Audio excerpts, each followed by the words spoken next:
Want to preface the next words that are going to come out of my mouth with this.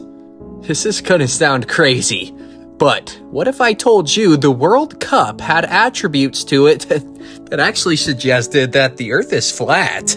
I know what you're thinking. That is the most illogical bullshit I've ever heard in my entire life. But allow me to explain. It wasn't that they were kicking around a ball that suggested that the Earth was flat. It was the flight home. And for all the people that are seeing this that aren't familiar, let me give a little bit of context. There's a lot of emergency flight path landings that don't make sense if the Earth is a ball spinning around the sun or spinning at all. Take this flight for example. From Argentina to India, and they emergency landed in Amsterdam. Right on the line. For some reason, flights just make more sense on flat Earth. It's like the Earth's flat.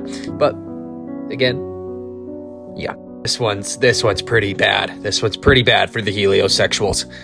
From Auckland to Los Angeles is where they emergency landed. This is what it looks like on the globe. They were trying to go to Lima, Peru. Instead of flying on the bottom side of the ball, they went thousands of miles above the equator. And you look at it on the flat Earth model. Now, let's relate this logic back to the World Cup flight home. Argentina landed in Rome with World Cup trophy.